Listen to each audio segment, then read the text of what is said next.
So what is wrong with Port Adelaide at the moment? They must be doing some soul searching down there at well, it's never one. Albert at the moment. It's never one thing. To me, and I think we talked about this a few weeks ago when we were talking about lining them up against the other best sides in the competition. And there was one thing that I thought was missing, and that was another way of playing. When something closes down on you, is there another way that they can play? And I haven't seen them demonstrate that yet. And even yesterday, Richmond went about, they closed them down, they took away their exit players, all that type of thing that other clubs have been doing.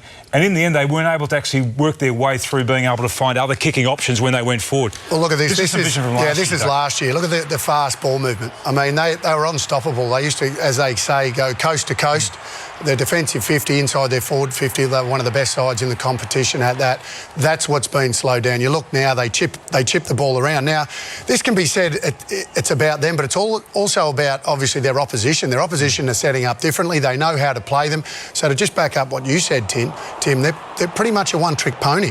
If you don't allow them to run, you don't give them time and space and allow them to play on, then they don't have anything else. Have sides worked them out?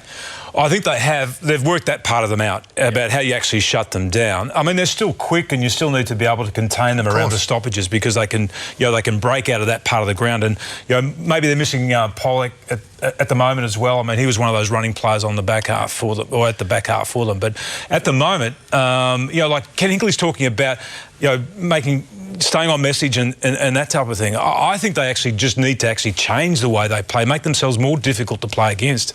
Yeah, it was a big win for the Tigers on the other side of the coin, and their coach Damien Hardwick was very pleased after the game.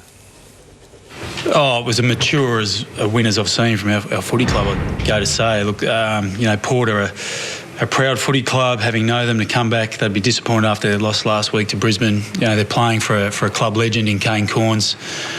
We knew it was going to be a fierce contest, and I thought our leaders, whilst some of them not having the best day, stood up where it counted most, and it's a really mature performance by our boys. 2 weeks is a long time in footy, boys. All of a sudden now we're saying Richmond are back. They're playing some exciting footy. They were terrific last week, good again this week.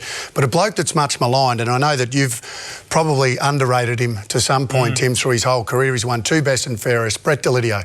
He's a wonderful player, and what he's become now, he's not only a match winner that runs off half-back and gives them run and bounce, he's become a match winner. He does things at important stages in a game. We saw it last week, kicked important goals, went forward through the middle. This is in the first quarter, so this is when you've got to make a statement.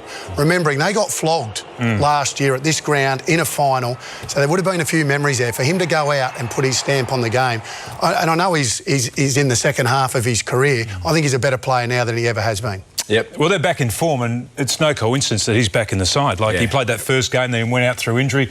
He was still a little bit rusty when he came back against North Melbourne down in Tasmania, but his last 2 weeks have been excellent. Has to be their most important player at the moment, Brett Delidio.